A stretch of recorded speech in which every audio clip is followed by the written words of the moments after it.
we are finally covering our first Patrick Swayze movie. We're finally covering our first Kelly Lynch movie. I'm Erin. I'm Tom. And this is Baby's first watch list. Wow, this is a high octane intro for Roadhouse. Today, I'm trying to be cool. Yeah. I'm the cooler. Yeah, you're the cooler.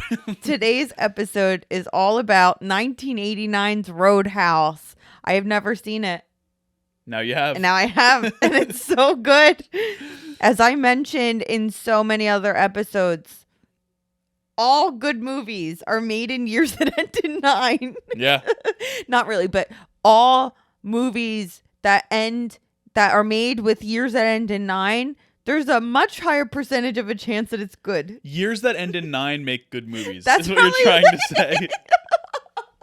Yeah, exactly. We love our end of decades. We love the end of decades. Seriously, though, I'm not even joking. Every time I'm like, oh, what was this 2019 was the best year in the past few years. Yo, for sure. And then 2009, there's some really good ones too. Yeah. That was the year. Isn't that the year that they expanded to more than Oscars? 5? Yeah. But was that for the 2009 movies or was that for the 2008 movies? I don't know. Yeah, I don't know. And then 1999, you read a whole book on why it's the greatest movie year ever. Yeah, I don't buy it, but there was a whole lot of crazy. That year was like The Matrix, the Blair Witch Project, American Beauty, which, I mean, won the Oscar. Election. Now I'm blanking. There was a ton. Like, there's like 30 different. She's All That. There's like 30 different movies in that book. Office Space. Yeah, tons. 1999 had a crazy amount. And then Star Wars Episode 1, which was, for the time, it was like a crazy event. Does he go, are you an angel? Yes. And 1989 has Roadhouse, so it automatically is the best movie year ever made. Okay. So this action film was directed by Rowdy Harrington. Which is that person was put on this earth to direct Roadhouse. We should have named our son Rowdy. Hey, maybe next time. Maybe next time. Who so this was the first movie I think that he directed. What's his last name? Harrington. And then Harrington. Yes. Not like Steve Harrington. You look up Rowdy Harrington and the first picture is Roadhouse. It's Swayze fighting the guy at the end. Okay, so he was a gaffer for a long time. So he was a gaffer for an electrician and gaffer for a bunch of stuff, including I think A Nightmare on Elm Street. Yep, looking at it right now. And I think Roadhouse was his first director movie, first or second. And then he did other movies I'd never heard of before. He also directed Gladiator. Gladiator. 1992's Gladiator, starring Cuba Gooding Jr. Yeah, no, not the Gladiator we know. So it was written by David Lee Henry and Hilary Henkin. And Henkin was actually Oscar nominated for her screenplay for Roadhouse. No. For her Wag the Dog screenplay in 1997. My parents had that on DVD, but I've never seen it. Oh, really? Yeah. It's sort of like a political satire sort of thing. It was, apparently it's based on like Clinton. Bill Clinton, yeah. And David Mamet also was the other screenplay writer, and he's a big, I think, playwright. I just saw something involving David Mamet the other day. Is he a playwright or an author, like a novelist? Yes. One of them. Yes. So I thought that was kind of fun that number one, that a woman co-wrote Roadhouse is genius to me. You could tell. You actually kind of can a little bit if you kind of go into that lens. You could make an argument that you could tell. Why? Because Swayze's like shirtless and oiled up the whole movie? No, because there's more of a subtle, different type of masculinity that you didn't see a ton in action movies. Well, that is true, 80s. and I do. Later on, I'm going to talk about Swayze's. There you go. Being a little different from your Schwarzeneggers and your Stallones, and even like Bruce there's Willis. Your answer. No, that's true. That's true. And also it's awesome. Yeah, of course. So I said King Dean Cundy did the cinematography. Do you remember him? No. So Dean Cundy, first of all, his name, it sounds like I'm about to say a bad word. All the whatever. So I think honestly, he's not in Deke's territory. He's not Roger Deakins territory. Right. But he's way more prestige than this. He gives me definitely. He gives me Rob Reiner vibes in his like variety. He doesn't Okay. stick to one thing. Are you looking at it? Don't look at I it. am, but I won't. Don't look at it. So first of all, he did Halloween. So Okay. I was like, I know Dean Cundy. He did Halloween. He does all of John Carpenter stuff, Yeah. right? He did Back to the Future. He did the whole trilogy of Back to the Future. Really? Yeah. He did Who Framed Roger Rabbit, which I think is the same director as Back to the Future, Zemeckis. Is it? Yeah, I And he think was it is. Oscar nominated for that. He did Jurassic Park. So he's worked with Spielberg. Yeah. He did Apollo 13. So he works with Ron Howard. He did The Parent Trap and a whole bunch of other Nancy Meyers movies. And he did Jack and Jill. And DCOM, he did Camp Rock. Oh my God! Shout out Kaylee. And he did Roadhouse. How wild is That his is a crazy background? variety. Yeah. He, I was gonna say he knows how to pick his assignments, but I mean, you got to the Jack and Jill kind of fell off there. I'm but- just like, am I listen, Dean Cundy's biggest fan? I mean, Cundy, you've worked with Carpenter, you've worked with Howard, you've worked with Spielberg. You might as well get that Sandler money you might as well get the Sandler in money. 2011 So yeah, that's our Dean Cundy segment. of this episode. But We'll come let's back. be honest. Obviously, Who Framed Roger Rabbit is like one of those big movies that like changed movies, right? Yeah. But think about Halloween. Think about the cinematography in I was gonna Halloween. say, if you go back to our Halloween episode, I wasn't blown away by it, but one of the stronger parts of it to me was the cinematography. Halloween keeps me thinking though. I always think back to that movie, so maybe it's There's a couple images that stick in my mind. really good. He also did Big Trouble in Little China. Yeah. Shout out my brother. Yep. Who I don't think listens. Yeah, maybe he'll get here. So starring Patrick Swayze. He might listen to this one. He might. Starring Patrick Swayze, Kelly Lynch, and Sam Elliott. Roadhouse was filmed in And Ben Gazzara. Okay, and Ben Gazzara. He was second billing. Okay. Roadhouse was filmed like what else was he in? He was Jackie Treehorn in Big Lebowski, Oh, who was okay. the film director. Yeah, all right. Roadhouse was filmed in California, which I feel like I made a point of that because like I feel like things are never filmed in California. No, well, you know why? People were like, the movie takes place in Missouri. Yeah. And the article I wrote online was like, they didn't even try to hide the California mountains in the background. I did not think it took place in Missouri. I had no idea where it took place. Jasper. It's a real place. Jasper. Do you know? I was going to ask this in the questions, but do you know how many people live in the real town of Jasper, Missouri? Let me get the correct number. I'm gonna say 3,500. Lower. 1,000. Lower. 55. Let me see the exact number here. Jasper. 906 as of 2020. All right. Well, at the end of Roadhouse, it's more like Yeah. 805. 898. So Roadhouse was released on May 19th, 1989, before we were born. Yeah. It was Terrible time. It was a commercial success, of course, making $61.6 million. But it was also a flop. No, not in my mind. Well, it was a flop because Swayze was coming off Dirty Dancing, and he thought this Yeah. was going to be a lot bigger than it was. Well, it made $61.6 million on a $15 million budget. It is good. That sounds good to But me. I think the projections were that it was going to be higher because Swayze was such a huge star at the time. Dirty Dancing's so good. We're going to do that soon. You've never seen it, right? I haven't. Oh, I talked yeah. with a couple friends about it today, and they were split on it. First of all, no. Number one, I watched Dirty Dancing way too young. Judging by the conversation that I had with them, I can see that you watched it too young. Yeah. But I love it.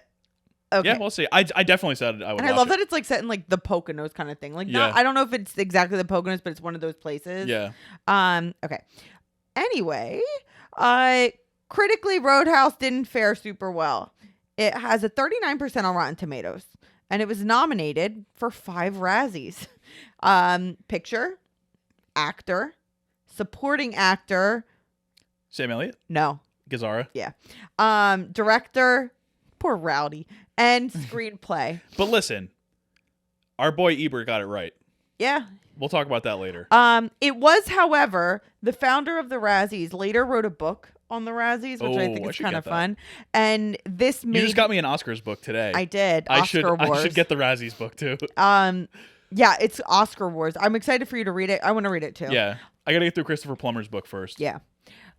So the founder wrote a book, founder of the Razzies, And this was on the list in the book of the 100 most enjoyably bad movies ever made. Okay. I think that's It's definitely in my fair. 100 most enjoyably bad movies of all time. I don't even think it's that bad. I think I'm skewed also. I think it's the expectation. Yeah, like I love this stuff. This is my bread and butter when it comes to like movies I like.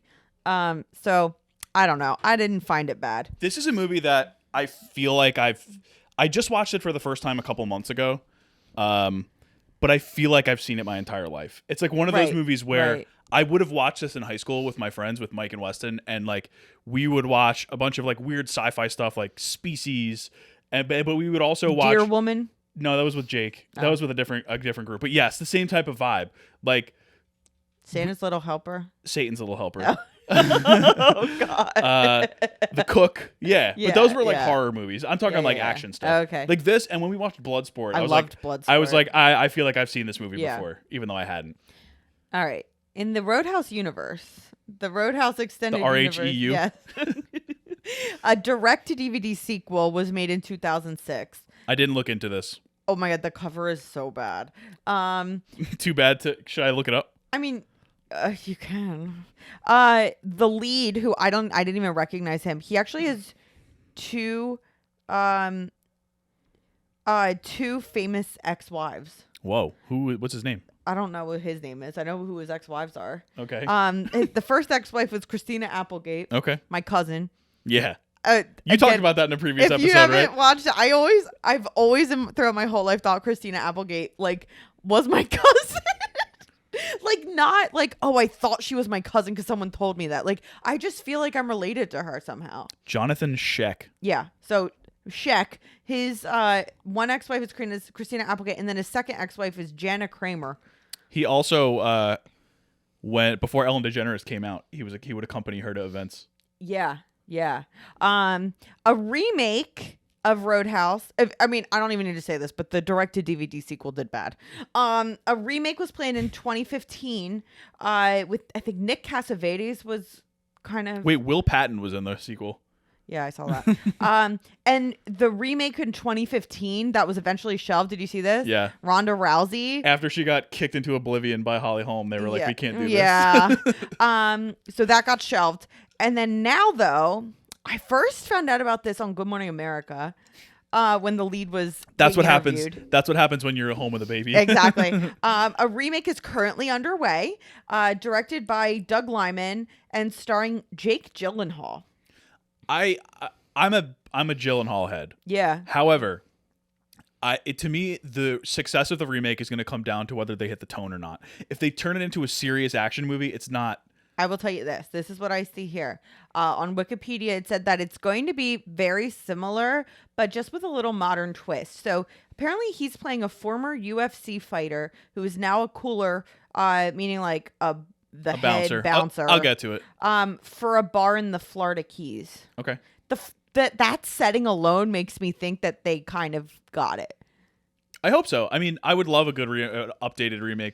Why not? I mean, it's going to be tough for me to compare Gyllenhaal and Swayze too. I Because know. Swayze is perfect in this movie. But Swayze, people were like, "What?" When I know. He was cast. I'm not saying Gyllenhaal's a bad cat. I'm saying comparing He's him a little old. directly to Swayze. A bit old. But Sam Elliott's old in this movie. That's true. So it's possible. All right, I'm in. So it's going to be released on Amazon Prime. Oh, it's straight to Prime? I think it's straight to Prime. Okay. Well, you don't like straight to Prime?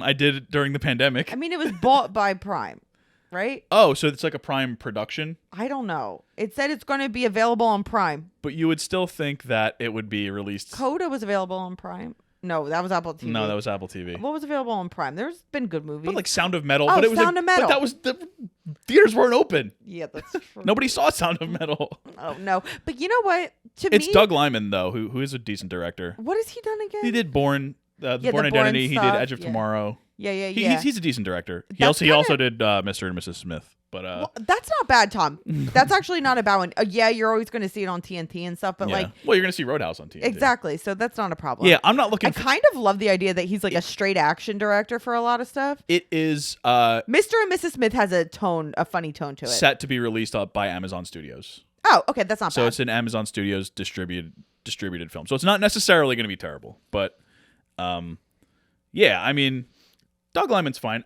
It's just like I said, if they hit the like sort of jokey tone of this movie with the one-liners and all that, it's like if it's like a throwback. But here's the thing, and I think Jake Gyllenhaal's good I don't want casting this. I don't here. want the same movie. That's not what I'm think saying. that what's cool is like you gotta play it straight. Like you gotta play it like it's the most serious movie. Swayze plays this movie like life and death. He's like Michael Caine in the Muppets Christmas. Yes. Like you need to do that, and I think Gyllenhaal's the right guy. Okay. I think he's gonna play it. I hope so. Like it is the most serious role he's ever undertaken. I will say I am not a huge like MCU fan anymore. Like I've just sort of grown away from it. But when I watched him in Spider-Man Far From Home, the second one, he kind of does that where he's like, he's not jokey in a way where like the Marvel movies are jokey, but he's playing it with a hint of irony. Yes, the whole time. Like he's taking it like he's in an Oscar-y, like super. I haven't seen it, but I'm just. And his character is an actor, so it's like that's good stuff. It is very. It's kind of meta. It's really good. I like Gyllenhaal. I think he's a good. He can kind of do whatever you need him to do. Yeah. Yeah. So great. I'm let's say cautiously optimistic about. Don't come after me, Swifties. The Roadhouse remake. What? Oh yeah, because Gyllenhaal. All too well 10-minute version. Yeah. Sorry, Janine. All right, so that's all I got for Roadhouse for my intro stuff. I actually really fleshed out my plot summary. Okay, on this one. I told Tom, I'm like, we need to. Roadhouse this movie is very rated R. It is. So I needed him to do it like in a G. I said I didn't really, but I tried. Try your best. This is one of the sleaziest movies I've ever watched in my life. I think that's the perfect word to describe it. Yeah. It's sleazy. Yeah. All right. So Dalton, played by Patrick Swayze, who doesn't have a first name except in one part when he's in the hospital, and you find out his name is James Dalton, but no one ever calls him James. Dalton, played by Patrick Swayze, is a professional cooler, which is this movie's word for bouncer. I don't know if coolers are real or what they are, but it's basically like a souped-up, higher-level manager-type bouncer. He's working at a bar called The Bandstand, and the bar is very lively. It's got lots of customers drinking and dancing and a band playing like loud rock music because it's the 80s. Nearby, Dalton's watching over the crowd and the bouncers. There's a small fight that breaks out, and Dalton's like, hey, man, like you got to get out of here. But the customer grabs a nearby knife and for some reason just decides to try to stab Dalton. And he slashes him on his upper arm. But Dalton's been here before. Mm-hmm. He's unfazed. No, he doesn't care. He just smirks. Oh my God, there's so many times where like something depraved will be happening right next to him, and he just SMDH. He just shakes his head and he smirks, and that's the whole thing. So the guy wants to meet him outside, so they go outside, and Dalton leaves him out there, and then there's 5 big bouncers standing in front of the door so the guys can't get in. Mm-hmm. So he gets back inside, and he's sort of stitching up his wound, and he's approached by a man named Frank Tillman. And Frank is dressed in like a suit, like he's like a manager type guy. He wants Dalton to help him clean up a bar he's just bought in Missouri, and Dalton quickly accepts because this is a movie and we need to get this plot rolling. He decides not to fly though. What did he say? It was like flying's too dangerous or something like that. That's my late great Pop George. Yes. Exactly like Dalton from Roadhouse. Well, he did know martial arts. He did, yeah. He's a black belt. Dalton goes to a local parking garage driving an old clunky Buick Riviera, and he tosses the keys to the attendant, and he just tells the old man to keep the car, which is great. You never see that guy again. You're right. Yeah. He heads to the garage, takes the cover off his real car, which is a Mercedes 560, and he drives out of town. Yeah, with a New York license plate. Yep. So I guess maybe it's not in New York. Maybe he traveled to there too. It has a New York license No, plate. well, I'm saying I was going to say the bandstand might be in New York, but it also could just be the same where he's traveling to the next place. I think he's just from New York because remember, like later on, well, he went to Sam NYU. Elliott is like he has a Memphis. Said about what happened in Memphis. He has a PhD in philosophy from NYU. That's not a joke, people. Yeah, no, it's not a joke. It's just so random, and it's like not really brought up that much. No, it's just so he could have his stupid lines. But also, like, he is wise. Wait, all right, let me get to it. I love this movie so much. Dalton arrives in Jasper, Missouri, and goes directly to Frank's club, the Double Deuce, which sort of, think of like an Outback Steakhouse. That's kind of what it looks like from the outside. Okay, but imagine if the Outback Steakhouse had only crazy people. Yes, yes. Imagine if it was an Outback Steakhouse in the Florida Keys. Oh my God, no. The Keys are actually nice. Well, not the Keys. Imagine if it was was the Panhandle. Yeah. It was the Panhandle. No offense. Yeah. Actually, somebody listening to this may be actually from, I don't know where they live in Florida. Sorry. It's basically if Outback Steakhouse, but it was only the cast of Floribama Shore inside. Yes, that's exactly it. So he shows up, and there's a large bouncer named Morgan, played by legendary wrestler Terry Funk, and he violently tosses a troublemaker out of it. Just get out of here. It was like Uncle Phil Carlton style, like get out of this bar. That's good stuff, yeah. One of the waitresses, Carrie Ann, who is Carrie Ann, unhinged. First of all, bangs on point. Yes. She asks Dalton who he is, and she and a bunch of the bouncers recognize him and react with excitement. Like, his reputation precedes him. One of the bouncers remarks that it's rumored Dalton once killed a man by tearing out his throat with his bare hand. With Dalton simply observing, a violent brawl becomes widespread among the customers and bouncers, and there are a bunch of injuries. Morgan beats up a bunch of guys and seems to enjoy it. Dalton ends up, once it all kind of cools down, Dalton catches up with the band's leader, the blind guitarist named Cody, played by, what was his name, Jeff Healey? Yes. Who's like famous-ish. Yeah, he had a song that was like number 5 on the Hot 100 or something back in the 90s or 80s. The band's playing behind a chicken wire cage because they keep getting hit with bottles by the customers. So they kind of catch up because they're old friends. They know each other from whenever or wherever.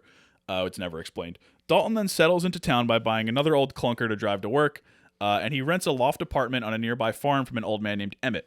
While he's talking to Emmett, a helicopter flies across the small lake next to the property and swings real low over the horse corral, startling the horses. Emmett complains that the owner of the chopper, Brad Wesley, played by Ben Gazzara, seems to fly low over his property just to agitate the horses and annoy him. And once you meet Brad Wesley, that is 100% what he's doing. That night, Dalton and Tillman hold an employees meeting. Tillman announces that he's going to renovate the bar, and Dalton is now in charge. So what's the first thing Dalton does? He immediately fires Morgan. And he fires another waitress who was just selling drugs out of the place. Yeah, that wasn't good. He then explains the new rules of working at the Double Deuce. There's 3 of them. Number 1. Don't talk about the Double Deuce. Yes, exactly. Number 1. Never underestimate your opponent. Expect the unexpected. Number 2. Take it outside. Never start anything inside the bar unless it is absolutely necessary. Yeah. And number 3, the most important rule, be nice. Until it's time to not be nice. He's like a philosopher. He is the best. Because they're like, what if he insults my mom? Or like whatever. And he says something. All right, so let's Is my mom a blank? And yeah. And Swayze goes, well is she? It's so good. In the bar that night, Dalton and the team take care of a few skirmishes, and he also fires 2 more employees, including Pat the bartender, for skimming money. When Dalton leaves that night, he finds that the windshield of his new Buick, which he had just got from the auto store, has been smashed. All 4 tires have been flattened, and the antenna has been broken. This is another point where he just looks at it and he shakes his head and he smirks. I'm like, he's been there before. He gets it. He'll be there again. Yeah. While driving to town the next morning, Dalton nearly collides with Brad Wesley, who is swerving dangerously, singing in his Mustang. Oh yeah, that was kind of cool. That was awesome. He was like swinging across. He's wearing like his ascot and his light suit. You gotta love it.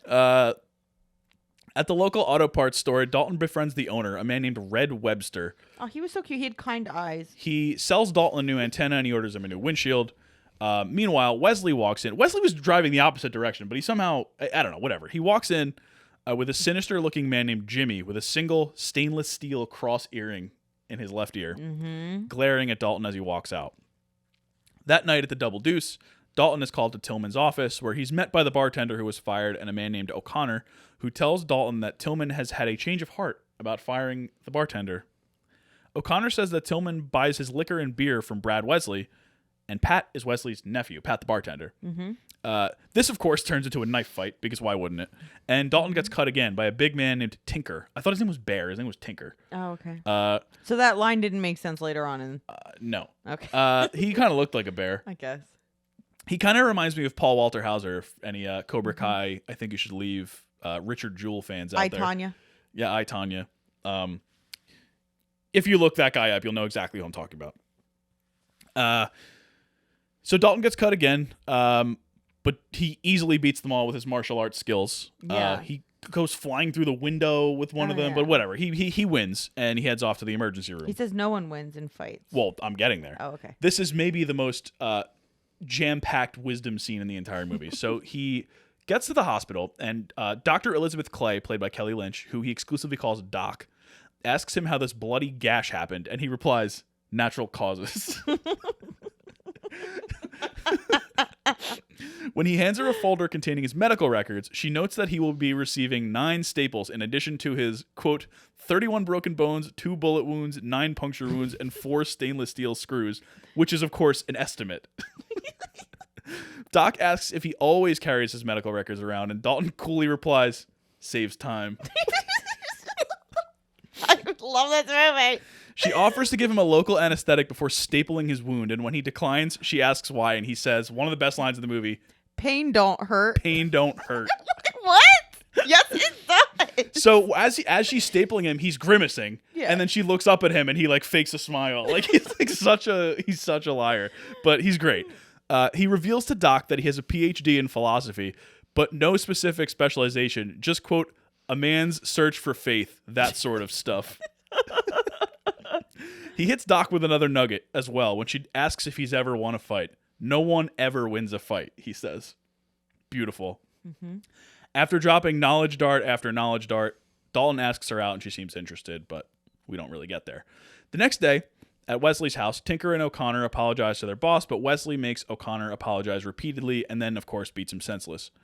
O'Connor and Tinker show up at Emmett's farm and bring Dalton to Wesley's home. I didn't realize there were this many characters in this movie. I just think of them as like henchmen. Yes. I only know O'Connor because he said it like 10 times in that scene. He was like, O'Connor, you're a piece of trash, whatever. Yeah. So they bring Dalton to Wesley's home, and Wesley explains that he's the man responsible for bringing most big-name businesses to Jasper. He says, J.C. Penney is coming because of me. I said that is the most dated, out of this entire dated movie, that's the most dated line. It's beautiful stuff.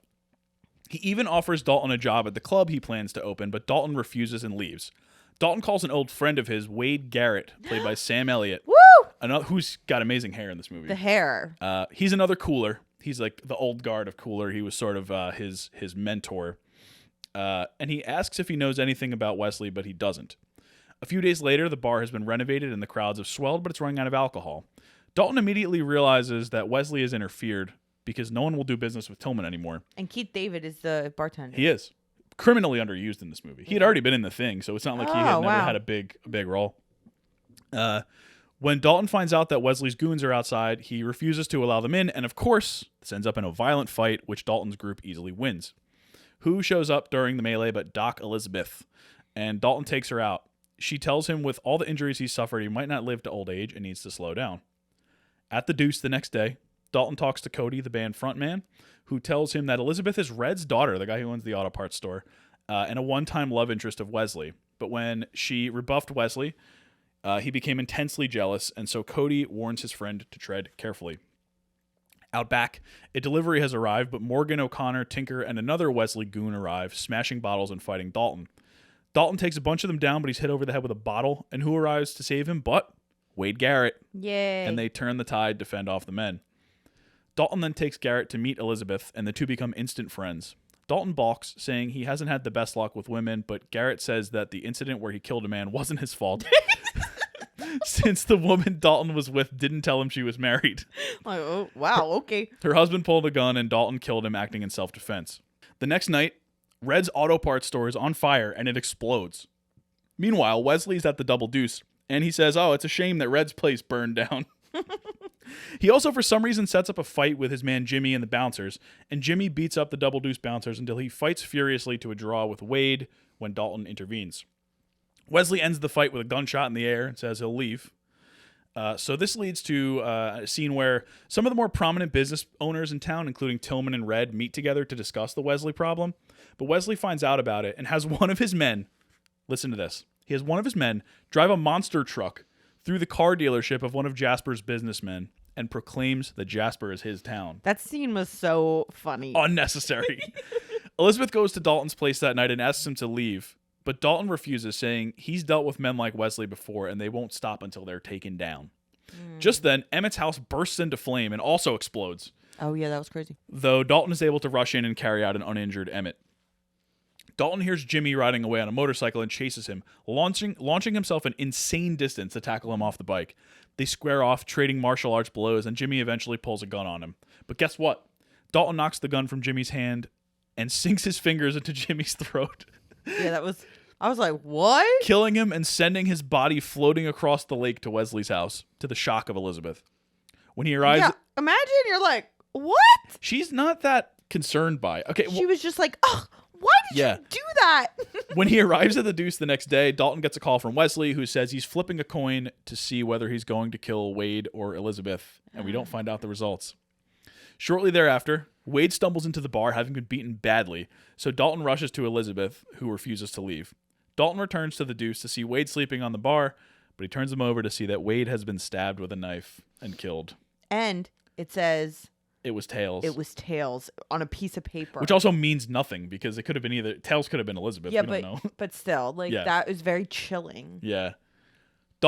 Poor Sam Elliott. Dalton speeds over to Wesley's house, and his car, without him inside it, flips over the rock wall outside the estate. Yeah, that was wild. As it does, one of Wesley's goons shoots the gas tank, and the car catches fire, landing on its tires and rolling a few more yards. I was like, what? They find that the gas pedal was fastened with the knife that Sam Elliott's character, Wade, was killed with. And Dalton then goes through each of them one by one. It's almost like a horror movie. Yeah. Because the point of view is from the bad guys. So, you'll see, oh, this guy's actually dead around here over the corner, but you don't see Dalton doing it. You don't see Patrick Swayze like, wah. Right. So all of them end up dead, and not all of them. Well, and he pushes a large stuffed polar bear onto Tinker. Yes. Dalton fights with Wesley, who tries to kill him with hunting spears, and eventually pulls out a pistol. What was the line? It was like, "Oh, it's a great trophy room, isn't it? The only thing it's missing is your ass." And it was wild. There was so many stuffed animals in that room. Yeah. Not cute ones. No, either. like not taxidermied. Not like squishmallows. Yes. Dalton fights with Wesley, who tries to kill him with hunting spears, and he eventually... Because this is how all of these fights end with these bad guys. Wesley pulls out a gun. Dalton disarms him and tenses himself, getting ready to tear out Wesley's throat, but he ultimately decides to walk away. Yes. Wesley, of course, grabs the pistol again because Dalton didn't do anything with it. Yeah, it was pretty bad timing to decide to change. Yeah. But Wesley suddenly gets hit with several shotgun blasts. Yeah. So Red, Tillman, and the car dealership owner have shown up wielding their own weapons. The townspeople. Tillman coldly tells Wesley the town is theirs as he fires the last shot, killing Wesley. By the time the police have shown up, which apparently, the police were so deep in Wesley's pocket that they didn't even show up to all these other things. Red has hidden everyone's shotguns, and they all feign innocence. They are like, I didn't see anything. Did you see anything? No, I didn't see anything. Did you see anything? Mm-hmm. So Tinker, who is still alive, says that a polar bear fell on him. And that's it. The story closes with Cody's band playing at the successful Double Deuce, and Dalton and Elizabeth enjoying a romantic swim together. Roadhouse. Just amazing. It's the best movie. It's just amazing. And you know what? Now that you read that entire plot summary, it's very complex. It actually has a very complex plot. Well, I think that there's actually some interesting stuff going on here when it comes to capitalism. I'm not even joking. I know. No, I know. Wesley is an uber capitalist character. Yeah. He's just he's a baron. He just walks all over people. He does whatever he wants because he has the money to do whatever he wants. But it's the town. It's the spirit of the townspeople that drives the town, not Wesley's money bringing in the JCPenney. Yeah, you don't need the JCPenney. Honestly, yeah. I mean, you really don't. That may be the only JCPenney that's left. So my first thing was right from the start, they're like, we're going to give you what you want. All the title cards and all the the people's names, it's all bright pink. Yeah. I love that. And there's the people, which I'm sure is reminiscent of the 5,000 neon signs that are throughout the movie, right? Not only that, but it's also the outfits that people were wearing were very fluorescent. It was super, super 80s. It was a really good, what the tone of this movie is from the second it starts. Mm-hmm, exactly. And it's really, really well done. I'm being serious. That sounded kind of sarcastic, but it is super well done. Yeah, I just you know what you're getting into. Exactly. And I really liked that there's a real band in it. Oh yeah, Jeff Healey and the something band. But it's like a fake band, but they're a real band. And they had already had that number 5 hit or whatever. So I feel like a lot of 80s movies have that. Yeah. Where it's like they have bands that are real bands, but they play a fake band. Yeah. Like I think of Eddie and the Cruisers, that movie. Yeah. It's a very similar thing where there's like a band, but it's actually a different real band that plays them. And then Purple Rain has like bands in them. It's just the Jeff Healey band. But yes. Yeah. And the 80s I think did a really nice job of that, which probably isn't a good thing. What do you mean The Weeknd was in Uncut Gems? That's true. And he performed one of his songs. That's true. But I love when like bands are characters that aren't themselves, but they still get featured with like 7 songs. Like, why didn't they just call this character Jeff? Why aren't they just the Jeff Healey band? Yeah. I don't know. Like, they're getting their start. Yeah. You know? But I love that. Yeah. Cody, I think it's because a lot of these characters are named after like Old West outlaws. Like Bill Cody, Doc is Doc Holliday. Like there's a bunch of them in there that are, even though Holliday was a man, but right. There's a bunch of like Western names. I didn't even pick that up, but this is actually really funny because while I was watching, Red was probably an outlaw. yeah. When I was watching, I said the tough guy, man of a few words thing reminds me of the character of the driver in Drive, who's Ryan Gosling's character. Okay. Yeah, I could see that. And I was like, I wonder if Roadhouse was an inspiration for Drive. It absolutely could have been. I mean, with the cars too, you know? So then I went to the Drive Wikipedia page and it was like they had a whole section and there were like 50 movies mentioned. Roadhouse was not one of them. Really? I find that surprising. But because Gosling is a little bit more, I don't want to say like feminine's not the right word, but you know, like Swayze's a little softer in this movie. And Gosling is like that in Drive too. Oh yeah, totally. I mean, I still think that they're pretty similar. I mean, I wouldn't have picked it out otherwise. Right. But I didn't make the connection, but it makes sense now that you said it. The guy who created Drive, he was very inspired by His name? He was very inspired by like Clint Eastwood and John Wayne characters. Yeah, and I think this comes from there too. Total sense. I think this comes from there too. Yeah. That was also like an inspiration with like the Old West kind of character. Dirty Harry kind of. Yeah. Because that is something that I really, really like is that he's a different kind of action hero that is more reminiscent of that kind of silent man, old Western thing, but for a brand new the man audience. with no name kind of deal. Yeah, exactly. And that's, I think, why Drive hit so well with so many. I gotta rewatch Drive. We watched it when we were like freshmen or sophomores in college, and that was like the movie. I watched it a little later. Oh, okay. I watched it right when it came out, and it was like huge with that 80s soundtrack. I just remember one thing about the movie, and it's a spoiler, so I'm not going to say it. Oh, no, I hate that part. Christina Hendricks part? It's very like hyper stylized violence, which is also something that you see in Roadhouse in a different sort of way. Yeah. Roadhouse, it's like, this is just what 80s movies were. You know, like, I don't think it was going for a particular point with it. I think Drive was. Oh yeah, definitely. But with this, it's like these were 80s action movies. That's just what they all were. They were all hyper violent, hyper masculine, and this one is masculine. It's just in a different way. Exactly. This one is Swayze's doing Tai Chi, and his body, like he's like shirtless and like he's got like body oil all over himself, and like Wesley's looking at him from across the lake, just like shaking his head the whole time. It's very different from like an Arnold Schwarzenegger type role, like Predator, where it's like him and Carl Weathers with the handshake meme and everything. Okay, I also said, so Dalton is in this like apartment that's above a garage it's like a loft. or something, like a loft. I said that his apartment could go for like $500 on Airbnb. Do you know what he bought? What he had it for?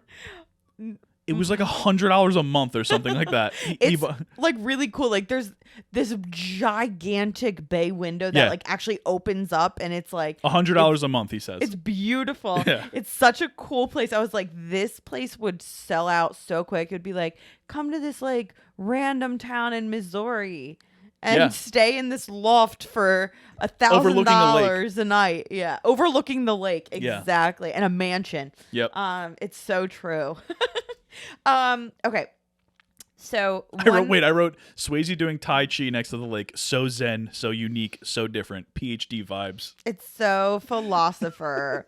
One of the questions that I had, we already answered, which was how you felt about the remake. So we're just gonna skip that. So I honestly, Tom, I was so into this movie. I did not write down any questions. I have plenty. We're good. I have 2 questions, and they're both recasting. The first one is, I want you to do it with today's actors. Would you cast Gyllenhaal? I know. Would you cast Gyllenhaal? Would you pick somebody else? Are you going to pick Paul Mescal? Because he's in everything. No, yeah, he is. I would maybe think Channing Tatum. Oh, really? He comes to mind because I think he could play the kind of dopey but over the top kind of I'm thinking a mix between Magic Mike and 21 Jump Street. Okay. Type of character. Yeah, I like that. I don't know if he has the same charisma as Swayze does, but who does really? I mean, he does.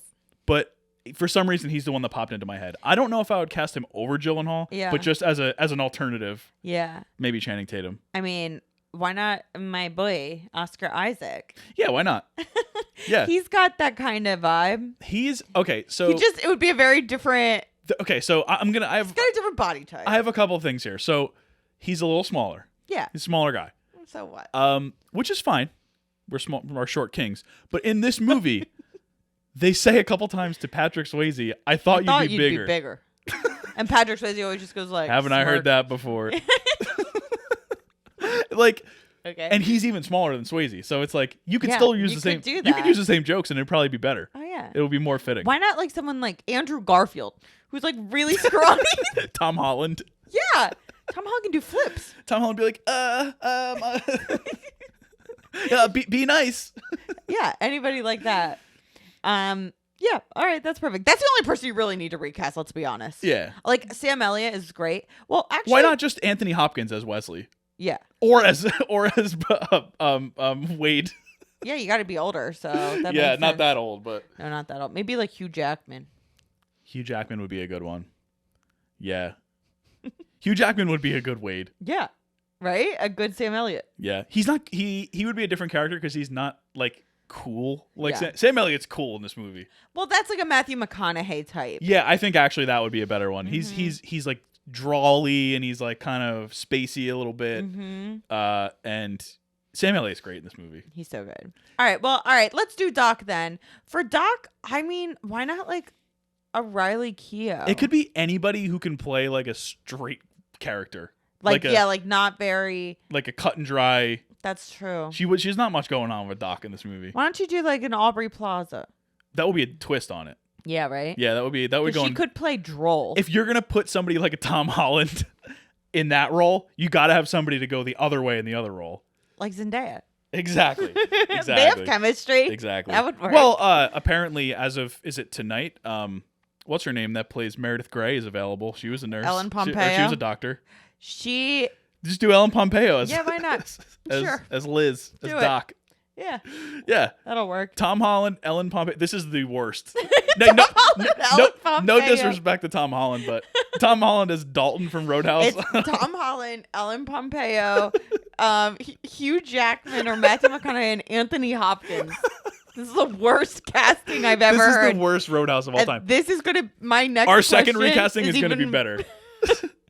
So, like I said at the beginning, I'm all right, we need to do a G-rated Roadhouse. So I'm all right, my first thought was let's recast with Muppets. Yeah, so that's what we're going to do. So I'm going to do it Muppets, first. this includes Sesame Street Muppets. So. I went full on Jim Henson Muppet. Okay, I have 2 and 2. I went yeah. I'm not familiar enough with the Muppets to really. Okay. Well, first I know the big ones. I did all pretty big ones. Because I'm not a Muppet connoisseur. You're not a Muppet head? I mean, I like them. So I went obviously with Miss Piggy for Doc because I really don't know any other female Muppets, to be honest. I said, is there anyone besides Miss Piggy? She's not very Doc. I think Elmo's a girl. I said, I'm just going to go with Dr. Bunsen Honeydew. That's actually hilarious because my Dalton's Beaker. Because he's a man of few words. Yeah. You know? Do you want me to do my Dalton now? Okay. My Dalton is Gonzo. Oh, Gonzo's good. Because people have no idea what species he is, and I have no idea what a cooler is, and why Dalton is able to travel the country doing it. That's great. He's also like no other action hero, so in a way he is like his own species.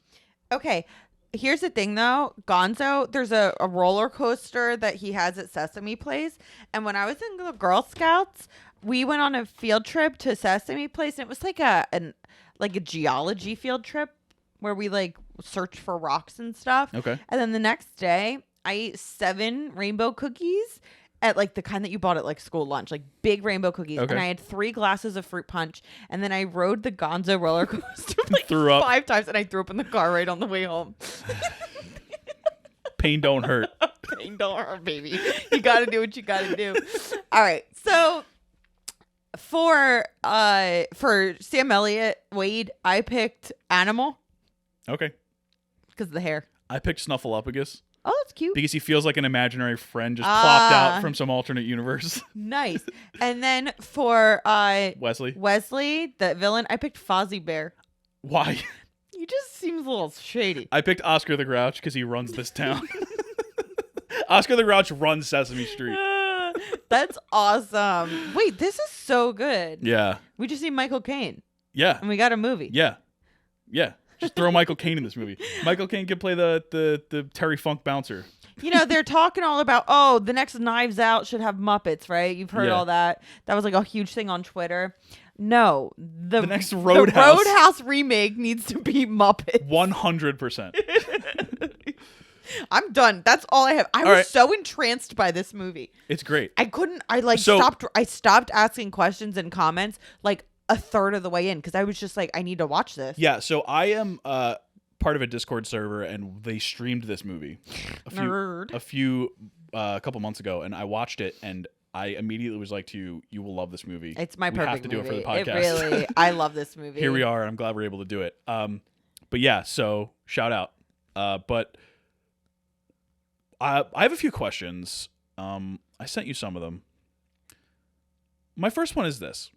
How much would you have to get paid to be the bouncer at the Double Deuce? I would not be hired. All right. Well, what about like Carrie Ann's like waitress bartender role? I mean, it would have to be 6 figures. 6 figures and Easy. Benefits. Yeah, plus tips. Yeah. Overtime. Yeah. Yeah. Yeah. I mean, I'm not taking overtime. Right. But in case the job necessitates it. Oh, it needs to be like a really good job, which know it's not. Well, I don't know. For Dalton gets paid a lot. Okay, but Carrie Ann doesn't. You don't know that. Dalton gets paid a lot, and he also gets free healthcare. That is true. Yeah. So that's a pretty simple question. A lot. A lot. I would need to be paid a lot of money. Okay. So this one is more broad. Okay. It's not really this movie specific. Who is your favorite? And it could be. Who is your favorite 80s action star? Or let's just say, who is your favorite action star if you have a different one that's not from the 80s? Well, I mean, overall, as much as I don't love him personally, Tom Cruise is a great action star. Okay. But is he your favorite? Is he like somebody that like Tom Cruise? I need to go watch all the Tom Cruise action movies. To be honest with you, how many Mission Impossible have you seen? I saw one Mission Impossible. Nobody really does that for me. Okay. Like when I found out Swayze, not when I found out Swayze was in Roadhouse. Oh my god! Like Swayze in Roadhouse, I'm like, yeah, I want to see that. Yeah. Does like Jean-Claude Van Damme set my heart on fire? No. Not yet. You didn't see Kickboxer. No, but I did love Bloodsport. Yeah. Like Arnold Schwarzenegger? No, not really. Arnold's my guy. I like him. I really liked him in Jingle All the Way, actually. Yeah. But, man, I don't really care about The Rock. No. I mean, The Rock had a moment where it was like, oh, he's going to be like this. But every one of his movies is the same. Yeah. He's not really an action star. They all have the same costume designer. The Rock's not an action star. He's a brand. Yeah. The Rock won't ever let his brand be tarnished. Like he doesn't lose fights in movies. Like there's no tension to any of his movies. Right. Arnold, on the other hand, and Stallone and they're Stallone. No, I like Rocky. No, I know. I'm not saying I haven't seen enough of Stallone's action stuff to really I haven't seen any of the Rambos actually. Yeah, no. Me either. But like Schwarzenegger's my guy. Like the Terminator movies, which I guess are a little bit higher level than like something like Roadhouse. But I mean, it's Cameron. Yeah. But he's got a lot of stuff like Commando. He's got a lot of those like Kindergarten Cop. Like the thing I love about Schwarzenegger, and I think you get a little bit of this from Swayze in this movie, that he's able to poke fun at himself. I like that. And they get it. They're in on the joke. And even when Schwarzenegger's doing something like Predator, where he's over the top and like hyper masculine, like that's the point. Yeah, totally. Like he's like poking fun at himself, even when he's being serious. Yeah. And that's exactly what Swayze does in this movie. Totally. I have my answer actually. Okay. Now I thought about it. Keanu Reeves. Okay. Yeah, I mean, John Wick. I would say for a modern day action star, he's definitely up there. There's not a whole lot of like.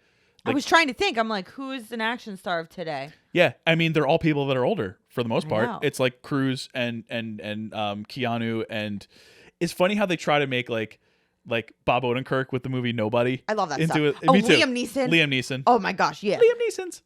What about Nonstop though? Yeah, because I don't know. I feel like maybe like all of these bigger types of action movies are sort of subsumed into like superhero movies. Right. Because you're not getting like you are literally getting a Roadhouse, but you're not getting like a movie like that comes out and is like in theaters as like a big movie. And I feel like a lot of that is because you get like an Uncharted or like adventure movies or like Plane, but you won't necessarily get something that is like a straight up action movie because a lot of that is into all the MCU and DC stuff. I consider that its own thing. Me too. I don't consider that an action I wouldn't movie. put them up against like this or Commando or anything or Bloodsport. How about this? Like that. What about Michelle Yeoh? She might be my favorite action star. She's good. I haven't seen enough of her, but I love Crouching Tiger, Hidden Dragon, and she was good in Everything Everywhere. I haven't seen enough like Jackie Chan movies. That is true. Neither have I. Rush Hour, because he was supposed to be in Everything Everywhere All at Once. Was he? He was supposed to be the Michelle Yeoh part. Oh, really? It was like a whole thing, yeah. Yeah. And he said no, and it's interesting. I think it's better that it was her. She was great. She needs I'm happy she's getting the credit that she deserves because she's great. Yeah. Yeah. No, I mean it's just it's a totally different thing. Like you also had like Kurt Russell in the 80s too. Manon just said Rumble in the Bronx is fire. Shout out my boy Jackie.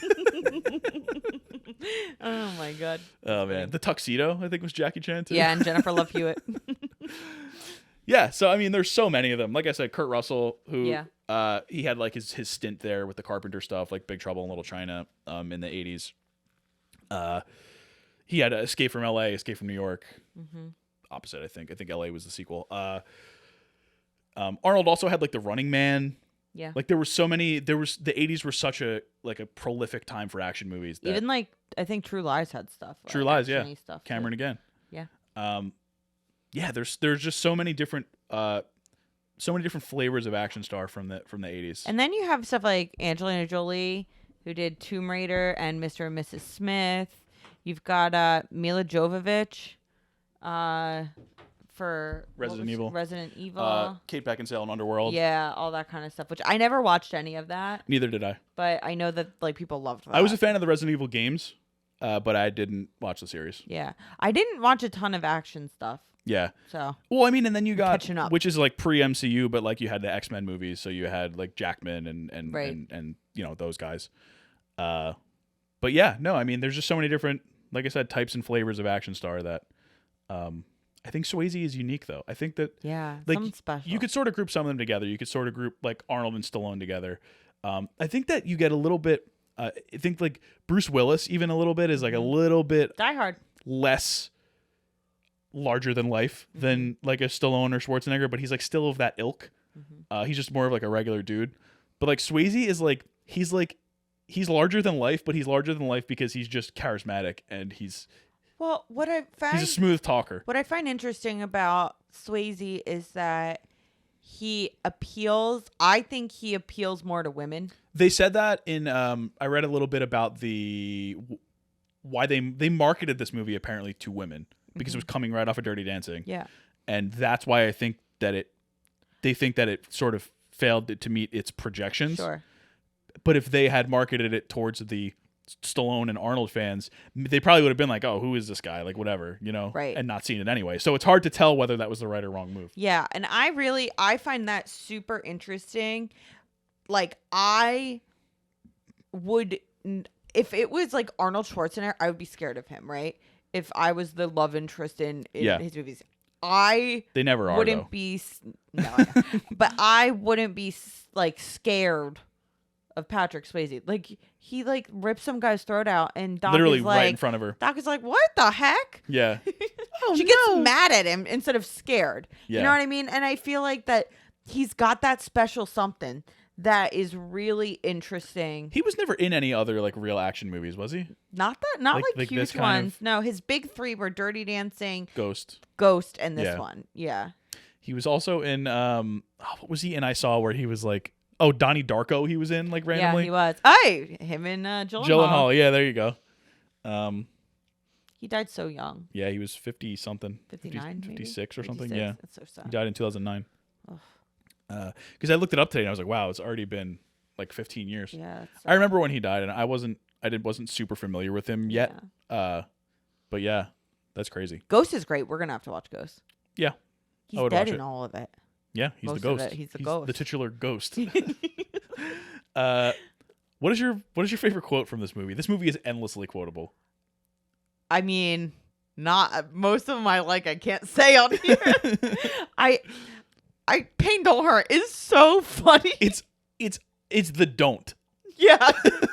First of all, it's 3 words. Yes. Second, it's the don't is not grammatically correct. Yeah. And third, it's that it just doesn't make sense. It makes no sense, and he immediately grimaces. Like that's part of the joke, though. It's like he's trying to be cool and tough, and it's like he has it, but at the same time, he's just making stuff up as he goes. Yeah, it's really. But there's so many, and actually, it's one of those things where like almost everything that he says is quotable because he doesn't talk a lot. Yeah. And like he only speaks when he really means it. Yeah. And I love that. One of my favorites that is definitely borderline. It's actually not borderline. It's across the line, but I'm gonna say it anyway. It's in the beginning when Tillman walks. He's in the bar. It's not actually even a quote, and he walks by the thing next to the payphone, and it says for a great F. Call this number, and he takes a Sharpie and he changes it so it says for a great Buick. Call this number. It's so good. It is awesome. I love that. It's great stuff. It's really great stuff. But I think other than that, it's got to be Pain Don't Hurt, and it's got to be nice until it's time to not be nice. Yeah, that's good stuff right there. It's just beautiful. It's so somebody writing an action star who's a PhD. It's perfectly. It's emblematic of his character. I also like Natural Causes. Natural causes. How'd this happen? Natural causes. It's like a gushing blood. What's Dalton's best outfit in this movie? Okay, it's either the turtleneck, which is why I wore a little turtleneck. He wears a black mock turtleneck when he's telling them the rules. Yeah. And it's just so, with his hair, it's great. He also anything that like has either flowy pants or like a really low cut top. There's also that one point, I think it's close to the end, where he's wearing like the karate gi. I loved that. Only the top though. I love that. And the rest, it's like khakis or something below. Genius. Any of those. I agree. I think that the one that sticks out of my head is the mock turtleneck. It's great. I also like when he's fighting Jimmy by the lake and he's shirtless, but he's wearing khaki. Like he's like it's not like he's wearing like underwear. Like he's just wearing. No, he's wearing khakis. Yes, shirtless. Yeah. Which is just great. That cracks me up. Like Jake from State Farm. Yeah. What are you wearing? Khakis. Yeah. I also this isn't him, but I love Brad Wesley's getup. Oh, he's always fly. He's got like a fedora and like the light pastel suits, like the off-white suit. Yeah, with the ascot. He's gonna look good while he takes over your town. He is the best. He's the biggest like sleazy businessman. He's gonna have somebody blow up your car lot, yes. But he's gonna look like Miami Vice while doing it. It is Miami Vice. That's exactly what it is. And this, okay, so I'm just gonna use this to transition into the article I read. So I read an article by some blogger named Andrea Adams in 2013. Andrea, if you're listening, sorry. It's called A Critical Analysis of the Costumes in Roadhouse. And Adams was a costume designer, and she just likes to watch movies and talk about the costumes. So she pointed out a few costumes and sort of what they tell you and what they are. And this movie actually it beats you over the head with it because that's what this movie does. But it's really interesting the way that like they convey a lot of messages and plot through the visual choices. So she talks about Dalton's first outfit, which is a drop-shouldered suede blazer with like linen pants, pleated pants, and a long sleeve shirt. She says, this means he is zen. He's chill. It's linen. It's not tight. It's just, we're just chilling. He also wears something similar towards the end where he has a shirt on that looks like a karate gi. Yes. Showing that he was going to be zen and let the bad guy live. He was going to overcome the anger and all that. Even that he literally just let it take him over a few minutes ago when he killed the other guy. Yeah, he was wearing just khakis. Yeah. She writes about how the double deuce changes like an hour in when they start the renovations. Yes. So it goes from trucker outfits and bandanas. The band frontman has a mullet. But after that, there's hats, there's polo shirts. The frontman's wearing a white t-shirt with an open collared shirt over it, like Dalton might wear. So they're all kind of like sort of coming into that style. Meanwhile, the villain's clothing stays stagnant. Like Tinker has the caterpillar hat, the sweaty shirt, the jeans cuffed at the ankles, the suspenders. He's stuck in the past. He's still that old guard. Like, we got to get rid of these guys. We got to get these guys out of here. Brad Wesley dresses like a gentleman farmer and is wearing outdoorsy khaki costumes or like a cream and neutral Colonel Sanders vibe with ascot, pocket square, and fedora. Bad guy. Doc's white doctor coat with glasses tells us that she's a capital S smart capital D doctor. Didn't I say that? Yes. I was like, oh, she's wearing glasses, so that tells you she's a smart lady. Her denim shirt tucked into acid washed jeans into cowboy boots tells her she's a capital T tough capital C cookie. And her flirty yet demure floral rayon dresses tell us she's unaware of how beautiful she is. But her picnic table red and white tablecloth dress she wears at the diner is her number one. Yes, I love that one. And finally, Jimmy's outfit. This is what the writer said. Denim on denim crime should never go unpunished. I was gonna say denim on denim, but that was the bad guy. Yeah. Especially when some of the denim involves a shirt with the sleeves torn off. Plus, this specific one includes a gold bracelet, sterling silver single cross earring. I said stainless steel earlier. I meant sterling silver. Whoa. And beaded bear claw necklace. Jimmy deserved to get his throat ripped out, frankly. Wow, that's a lot deeper than I would have thought for Roadhouse. Actually, it's not. Because Roadhouse rules. It rules. Yeah. So, piggybacking off of that Wesley comment, what are some classic villain traits? Like, for example, if you've got a guy and he's got a helicopter, he's a bad guy. He's an instant villain. If he's got an ascot, unless he's Freddy from Scooby-Doo, he's a bad guy. He's got 2 pool tables in his house. Yeah. That's a bad guy. Or do you have any other like traits that you think of when you think of bad guys? Yes, if his house has a sunroom where everything is glass. Okay. That's bad. Does that mean somebody's going to go through it necessarily? Probably. Or he like looks at people through it and it's like he's surveying. I think another thing here is all the taxidermied animals. Taxidermied animals, that can be a bad sign depending. An indicator. Yeah, I think that's a good one. One singular gold tooth. Yeah, usually not good. Is usually not good. Slicked back hair. Slicked back hair, you know what you're getting when you get some slicked back hair. Not pushback. No, slicked back. Slicked back. Someone that has a baby grand piano in their house. Yeah. Especially if there's something placed on the baby grand piano. Yeah, especially if they don't want anybody playing the baby grand piano. Mm-hmm.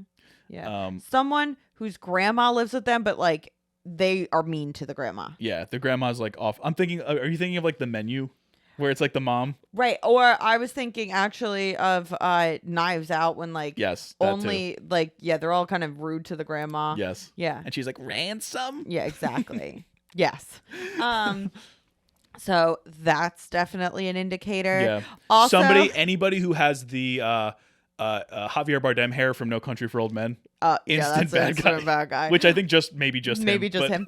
And my other thing is, anytime you see someone who is way too famous to be in a really random minor role, which we've talked about is the Stellan Skarsgård rule. The Stellan Skarsgård rule. I'm not joking. Spoilers for 2011's The Girl with the Dragon Tattoo. I'm watching The Girl with the Dragon Tattoo with Tom. Tom read the book. I did not read the book. And so I'm like trying to figure out like, oh, who's the bad guy, blah, blah, blah. Stellan Skarsgård pops up. I'm like, he's in the scene for like 2 seconds. I'm like, oh, well, he's the bad guy. Why else would Stellan Skarsgård be in this movie? Why else would this be a very famous book movie based on a very famous Swedish book And why would Stellan Skarsgård be in this movie? So I'm like, oh, well, he's the bad guy. Yeah. And it's not like the cast was filled with Swedish people. It's like Daniel Craig and Rooney Mara. Oh, yeah, exactly. Like, it's what you could make the argument of, oh, well, it's a Swedish book, and so maybe he wanted to just be in any part of it for the, Hollywood remake of it to be like, this is Swedish. Because there was a Swedish one. Because there was a Swedish one. Yeah. I would have totally understood that. Or if he was like retired from acting and just came back for a small little cameo. But it's like, no, you're the bad guy. And guess what? I was right. Let me see. Who else was in that movie? It was Christopher Plummer, Robin Wright. So it's not like any of these people are Swedish. Yeah. No, I mean... You're the bad guy. Yeah, if you're a random, somewhat menacing. Exactly. Stellan Skarsgård rule. Yes. So there you go. There's my big one. I also wrote, what's Carrie Ann's deal? Carrie Ann's just living her life, man. What else are you going to do? You'll live in Jasper. I actually did read a little bit about it. And apparently most of her scenes got cut. That does make sense because there's like a 3+ hour cut of this movie somewhere. Also, like they kept saying Carrie Ann, and it's like, why are you talking? There's about the one Carrie point Ann? where she's like singing and like with the band. Yeah, she's like karaokeing. Oh it's like, what is going on? Yeah, she's good stuff, man. Carrie Ann's wild in this movie. She's having a good time. Okay, so I had this question written before we started the movie, and I don't think that you agree with me on this, like the premise of this question. I wrote, who has less chemistry, Swayze and Lynch or Cruise and McGillis in Top Gun? Listen, I actually found the Swayze and Lynch scenes to be kind of sweet, and I liked them. I found them to have chemistry. I did not. McGillis and Cruise in Top Gun, no, absolutely not. I think I would say that McGrue's McGruber. McGillis and Cruise are. That's another one we got to do. McGillis and Cruise are really, really bad. Oh my god! I don't get from this movie that Swayze and Lynch didn't like each other in real life, but you can totally see from Top Gun that Cruise and McGillis did not like each other. Exactly. Yeah. Well, I will say though, the chemistry between Swayze and Lynch is probably the least amount of chemistry in his three big ones, because it's him and Demi Moore, and you've got that famous pottery scene, and you've got him and Jennifer Grey for Dirty Dancing, which it's one of those big pairings that people always talk about. So like maybe Swayze just has chemistry with everybody, except for Annette Bening, who was originally cast in this role, and then, which I'm sorry, Annette Bening in this role. You should not fire Annette Bening. I don't care what she's doing. What would you? But like, obviously Annette Bening's amazing. What would she have added to this movie? That little twinkle in her eye. Okay. You know what I'm talking about. So I would also argue she's that married to Warren Beatty. I would also argue a queen of one of the famous Oscar moments of all time. Oh my God, saying the La La Land is the winner. People do not call him out for that enough. Yeah. Who was he with? I forget, but he literally was like, "Hey, La La Land," and then he was like, "Oops." He didn't care. But I would also argue that Swayze and Lynch have the worst chemistry of any of Swayze's counterparts in this movie, who are Jimmy, Brad Wesley, and Wade Garrett. Yeah, no, I know. Dalton and Wade Garrett they go back. They got chemistry. They go back. Yeah, I love Absolutely. it. Why not? Yeah. Sam Elliott's amazing. I'll say it again. He's great in this. Sam Elliott also has chemistry with like a piece of paper. Like he is just the best. Him and Kelly Lynch actually have great chemistry in the scene that they have dancing. To all my exes live in Texas. And it's at like 6 o'clock in the morning. They've been out all night. Oh my gosh. Disgusting. So also Gazzara, who played Wesley, and Sam Elliott are both future Big Lebowski cast members. True. Which I just put together right now. Yeah. Okay, so I guess sort of going off of Gazzara, because this is what made me think of this question. Is there a character actor who you've seen in stuff and like you couldn't really place them, but now then they're in like so much stuff and now you recognize who they are? Yes. Because when I realized that Gazzara was in The Big Lebowski, it was like, oh my God, of course. I have one. Mark Strong. Mark Strong, baby. Mark Strong, I saw the bald bad guy in every single movie. I've like now it's like the second I see his head, I'm like, that's Mark Strong. What did we watch him in recently where he had hair? I don't know, but remember I was like, that's Mark Strong. Yeah. I recognized him immediately. We were like, why does he have hair? I was like, Tom, is that Mark Strong? Although, let's face it, Tom, I am very good at identifying character No, you actors. are. That's why I was curious as to what yours would be. Yeah. I can tell you someone who is in some random thing, like some weird network TV show that lasted one season in 2007. I know that person. Yeah, it was Tar that he was in. Tar. Yep. I was like, that's Mark Strong. With hair. So we've seen him in so many movies. Oh my God. Cruella, 1917, Tar, Miss Sloane we watched, Kingsman, The Imitation Game, Zero Dark 30, Tinker Tailor Soldier Spy, everything. The Guard. We've seen so many movies. Yeah, but I mean, like he's one of those guys in particular that is like prolific character actor vibes. He was in Sherlock Holmes. Well, he was a big part in Sherlock Holmes. Yeah, he was Moriarty. Yeah, he was decently big in The Guard too, because I think he was the main villain. He's always the main villain. He's always the side villain. That's true. Yeah, I think that's a good one. And who's yours? Timothy Spall is one of them. I mean, Mr. Turner, baby. Who was Wormtail? And everybody knows Timothy Spall, but they don't know his name. That's what I'm Timothy saying. Spall. That's what I'm saying. They're like, oh, it's Wormtail. Yeah. It's Timothy Spall. Yeah. And he was in Sweeney Todd. Like he pops up in a bunch of like random Justice stuff. for Mr. Turner. First, of all. him and Alan Rickman in Sweeney Todd. Oh yeah. Not a big Sweeney Todd fan, but you gotta love the Snape Wormtail pairing in Sweeney Todd. I just didn't like Sweeney Todd very much. I thought that Rickman was the best part of Sweeney Todd. Oh yeah. Actually, Alan Rickman is the best part of everything. Helena Bonham Carter's good too. She is good. But yeah. Another Harry Potter pairing. Yeah, honestly, I didn't even think of that. And Depp is in the Harry Potter universe too. Oh snap! Not anymore. Yeah, but he was. Yeah. Yeah. So I think that's all the questions. Grindelwald. That's all the questions I have, because we kind of talked about. Yeah, we talked about all these. So I'm gonna go into just some comments. This movie is what the 80s were in my brain. It was literally 3 years. Yeah, we didn't live through it. 3 years before I was born. When I think of the 80s, I think of something like The Double Deuce. Why not? Also, the first night he comes into the Double Deuce, he's driving his Mercedes because he just parks it outside, and there's a bunch of random guys sitting outside, and they go, "Wow, you couldn't drive a Detroit car." It's like such an American thing to like get mad about the car that that the other person's driving. I also did a counter of the amount of times that Swayze did the SMDH and smirk. Yeah, it was 8. 8 times. 8 times. Like, oh, you guys. The broken glass budget in this movie is insane. Oh yeah. Every single time somebody gets hit in the bar, whether it's with a bottle or not. It's always broken glass. Always broken glass. Someone's going through a table. A monster truck went through broken glass in this movie. Some like random no-name character threw a bottle and it hit the back of the bar and the entire bar shattered. Yes. Just someone like nobody knows. Oh man. Yeah, I wrote down all the great quotes. Nobody ever wins a fight. Oh my god.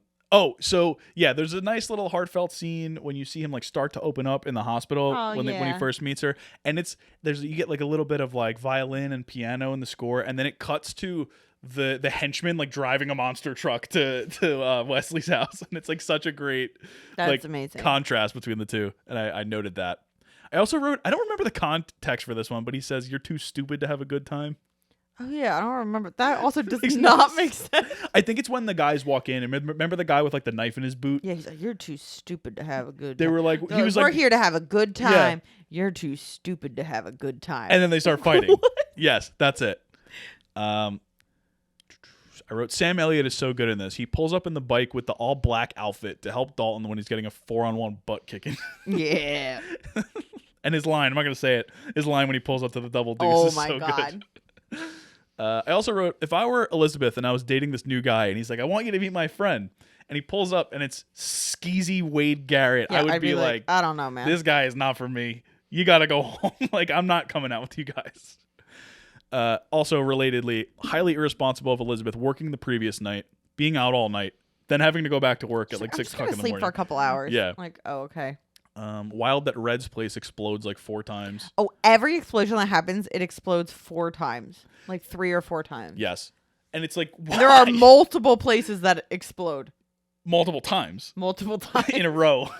It's just like, there's like an explosion, you're like, oh wow. And then it's like another explosion. Well, that's sort of emblematic of the movie in general. It's like, just when you think like, okay, I get it, like this is what we're doing, it goes like 10 steps past Yeah, that. I love it. So when they're fighting after the bar explodes and like Wesley's in there and all his henchmen are fighting the bouncers and stuff, all the bouncers are wearing orange shirts, and I think that's just so you can tell who's fighting who. Yes. Oh, absolutely. You know how like and that's great. You know how like in the one Star Wars movie, Samuel L. Jackson was like, "I want a purple lightsaber," even though there was no other ones, and he was like, "So I could see myself in the background, so I know where I'm at." It's basically like that, and they're also, I feel like, the red shirts in Star Trek. It's a good idea. Yeah. Well, you know the red shirts. You know what they like are? No. So they were people in red shirts who were like single episode people who died in that episode. So anybody who's like somebody shows up and they're like a nameless character and they die, they're just called red shirts. Oh, okay, cool. From Star Trek. I wrote, this was about 3/4 of the way through the movie. I said, so why is Wesley actually mad at Dalton? Is it because of Elizabeth? Yeah. But it started because he fired his nephew long before Dalton was dating Elizabeth. He didn't actually really care about that, though. Yeah, but that was what you started gotta it. think. But you have to think about it. For him, he rules this town. This guy pulls up, handsome, Tai Chi, PhD, cooler, has his stuff together, doesn't even care. He's unflappable. But isn't it better? Isn't it better if he cleans up the town? No, it's not, because you want to keep the people down. Right? I guess you want them fighting amongst themselves. Exactly. You want to be the one that's above it. Right. And it's a colonizer mentality. Not exactly. So not only does this guy show up, he cleans the place up. People like him, even though, they still mess up. I mean, that's his people that do it. He also fires his nephew and he takes his girl, even though it's not his girl. Right. But in his mind. In his perception, takes his the one person who ever said no to him. Not to mention the fact that this guy, Wesley, is in this gigantic mansion. He's got Denise. He also like beats up his girlfriend. He beats up his girlfriend, wife, Denise. Whatever. He's got all these people, all these friends, and he's miserable. And he looks across the lake and he sees this guy doing Tai Chi in this, what they assume to be, which for us is like, oh, look at that nice place. This, not nice loft. Barn, yeah. And he's happy. Yeah. And he's like, why don't I have that? Yeah. That's where it comes from. And he gets the girl too. And that's where it comes from. Yeah, I can see that. Mm-hmm. It's deep. Yeah, Wesley's a complex character. Uh-huh. I like it. And he's been hunting, and he think this is a big game right here. Mm-hmm. Mm-hmm. Dalton's a big game. He's famous. People know him. It's the most dangerous game. His reputation precedes him. That's right. Yeah, all it's missing is your ass. Yeah, exactly. I also wrote, it's iconic that even Elizabeth only calls Dalton by his last name. Well, and they all call her Doc. Yeah. Even Wade does. Yeah. He's like, hey, some Doc. people just go by their last name though. Yeah, but there was he was never like, I'm James. No, he's just his last name. He's Dalton. I'm Dalton. So I wrote that I love this movie, and I wrote it as I was watching it, so this is sort of stream of consciousness. I love this movie because it's about good versus evil, and there's absolutely no gray area.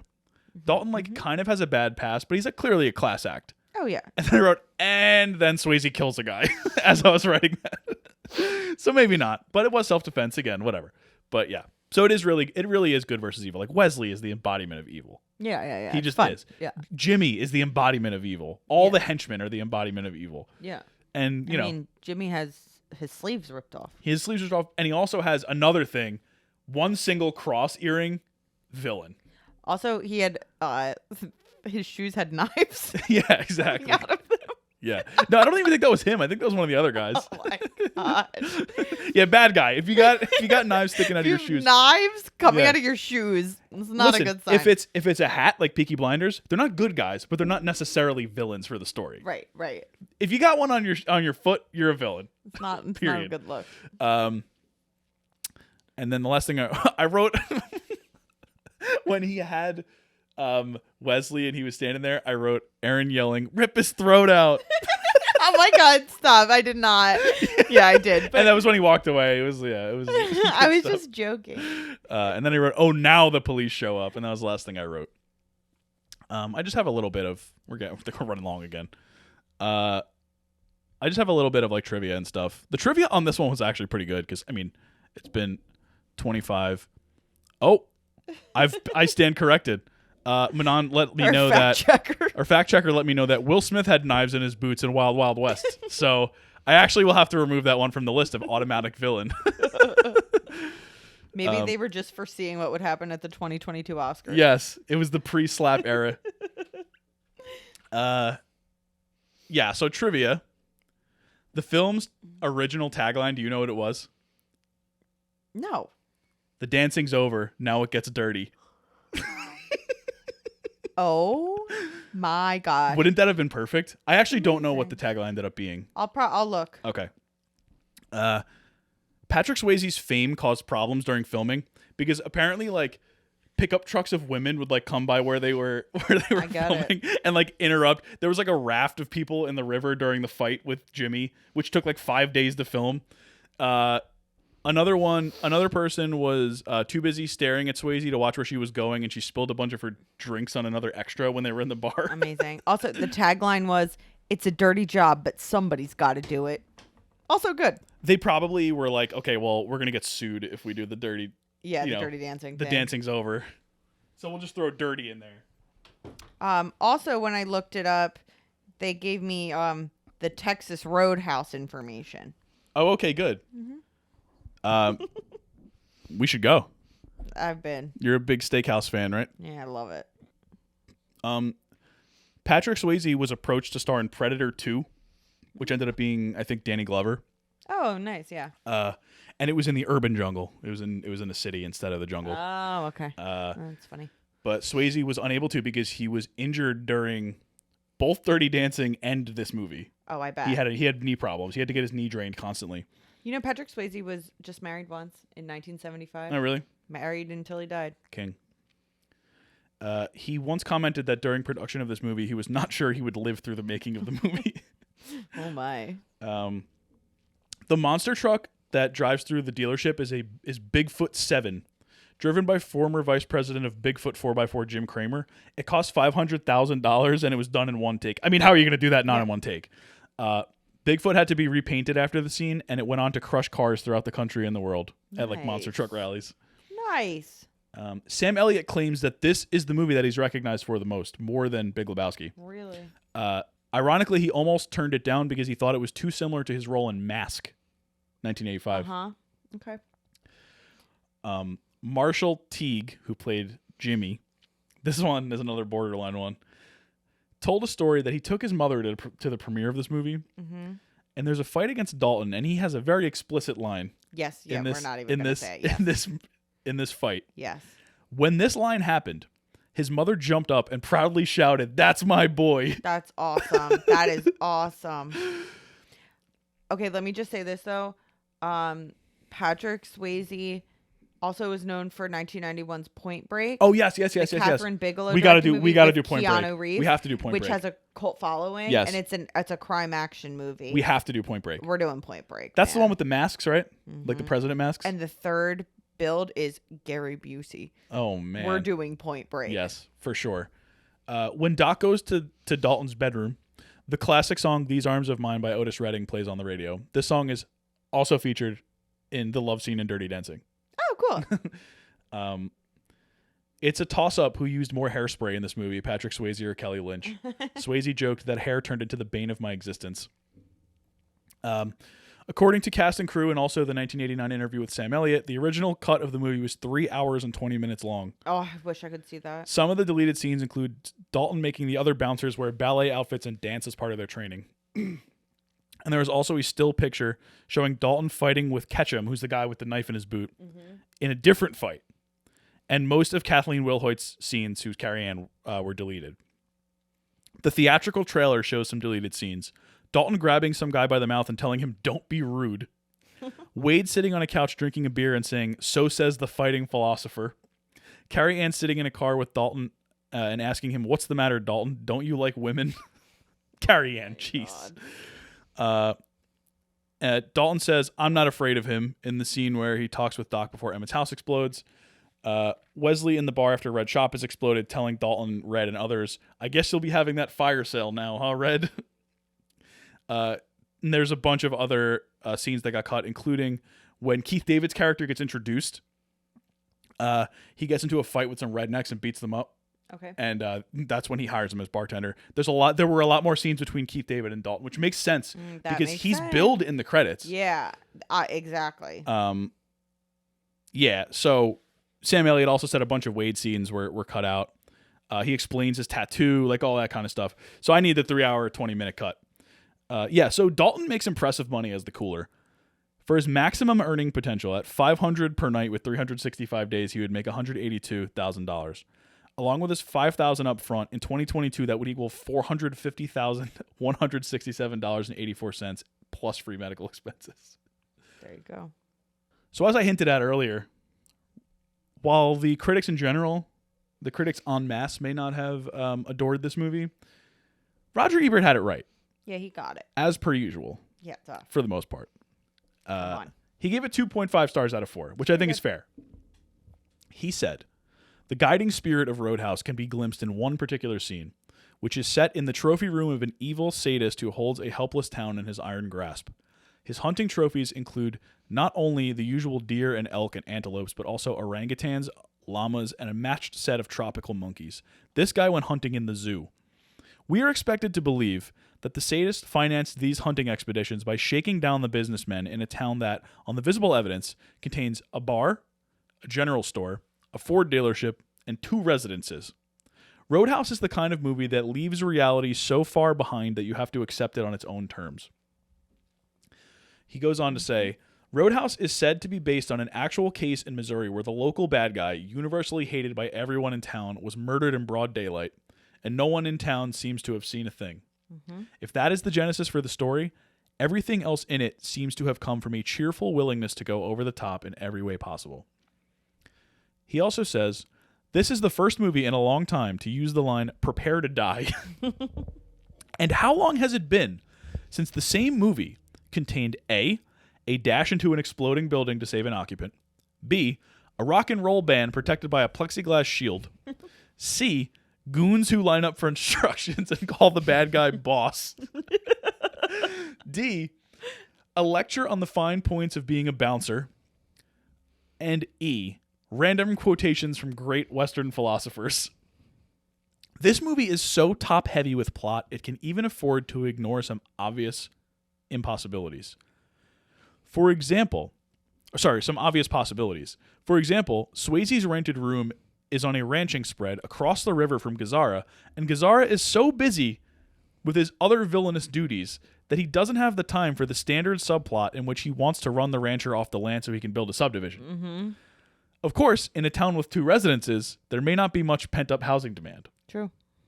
And then he closes it by saying, Roadhouse exists right on the edge between the good bad movie and the merely bad. I hesitate to recommend it because so much depends on the ironic vision of the viewer. Mm-hmm. This is not a good movie, but viewed in the right frame of mind, it is not a boring one either. I disagree. I think it is a good movie. I also think it's a good movie. But yeah. I get what he's trying to say. Yeah. And again, this was written contemporaneously. He said he found this movie funnier than some of the comedies he had watched, like in the recent times. Yeah, you got to get it. You got to be into the cheese. You got to be into those that get it. Yeah, I recommend it to everybody.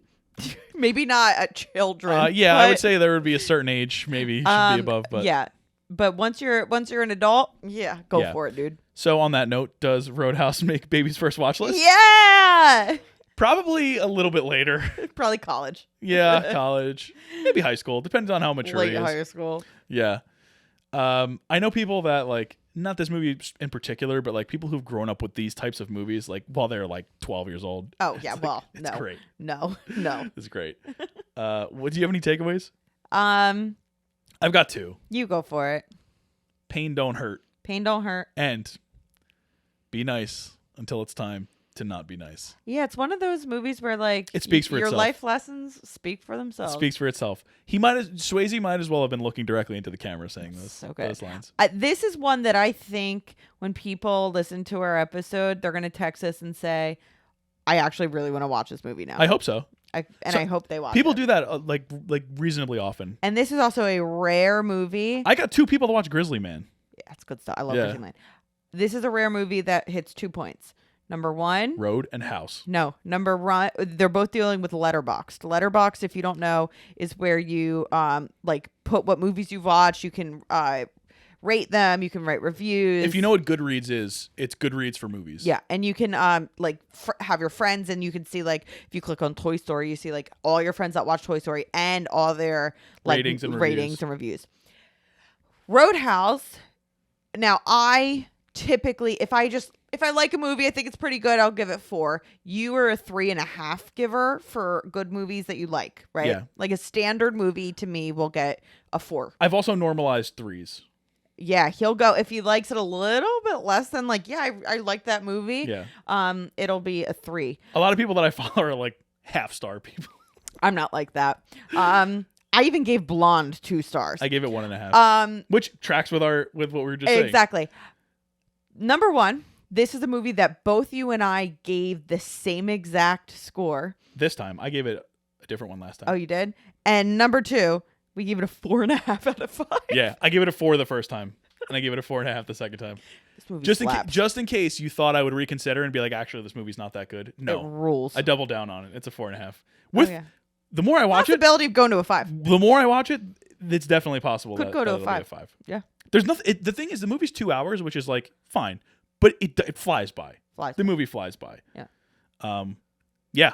So that's what we've got on Roadhouse. Yeah, Roadhouse. I'm so glad we watched this movie. Loved it. And I can't wait to watch it again. Okay. So next week we actually have our March slate is next. Figured it out this afternoon. We did. So it's a weird. I don't know how this is gonna go. Next week we're actually gonna do something a little different. We're gonna do a movie called Life Itself, which I thought. I said let's do Life Itself. Listen, so my original plan was like, okay, we can do Coda because it just won Best Picture last year, and the Oscars are the following weekend, right? That would make sense. So I mean, it would, but I said no. So Erin said, why don't we do Life Itself? I was like, I don't know what that is. So I looked it up, and apparently Life Itself is a 2018 movie starring like all these insane stars, and it got like a 13% on Rotten Tomatoes. Yeah. And I was like, in my head, I was like, oh, this is like an irony thing, and like everybody knows about this movie, and we're gonna make it like a funny little thing. And then I started asking a couple people about it, and they were like, I have no clue what that is. So I talked to Erin, and I was like, why do you want to do Life Itself? And she was like, what do you mean? Why do I want to do Life Itself? We talk about Roger Ebert every episode. And so I was like, oh. Erin was talking about the 2014 documentary about Roger Ebert's life because he had died the previous year. Yes. So we're going to be doing that one next week. I just think it's a good like pre-Oscar-y. Yeah. It's a movie about movies. Yeah. And that one is on Kanopy, which again is the library card streaming service. It's also on, I think, Tubi. It's on some free stuff, so you can watch it free if anybody wants to watch it before next week. You know what they say, having fun is hard when you got a library card. From the TV show Arthur. Beautiful. PBS. Beautiful stuff. And then you're going to see this on our Instagram at Baby's First Watch List. But after that, we're going to do on, I think we're probably going to have it either on March 12th or 13th. Or sorry, the 13th or the 14th. Our Oscars recap with Uncle Nick P. He's coming back because the Oscars are the 12th. So we're going to, sort of go over, break it down, see what we got right and wrong and all that. So that'll be a fun one. And then we're also going to do the following week Beauty and the Beast, because we haven't done an animated one also, that was the first animated movie to be nominated for Best Picture. There you go. That's why I picked it. That makes sense. And the last one we did was like Spirited Away, which was a few weeks ago now. We're also going to do on the 21st, we're going to do All About Eve, which is 1950. Yeah, and I figured that was nominated for a lot, I think like 14 Oscars. A million like a lot of Oscars, and it's kind of a it's a Broadway star, but I figured it's kind of Hollywoody. Yeah, and it ties in because Marilyn Monroe is in it. She's not the star, but she's in it, and Ana de Armas was nominated for Blonde for Best Actress this time around, and and we want to trash Blonde. We want to trash Blonde, so we're gonna do All About Eve, and then finally March 28th, since there's at least 2 movies that most people listening to us probably have not seen, we're gonna back it up and we're gonna do Pitch Perfect. Because why not? Yeah, Pitch Perfect's great. So that's our slate for March, and again, as always, if April will stop scratching this door, please follow us everywhere you don't follow us already, which is Instagram, TikTok, YouTube, and that might be it. Oh, and the allrecipes.com. Oh, yeah. Yeah, Google Plus. Yeah, so... Pet Finder.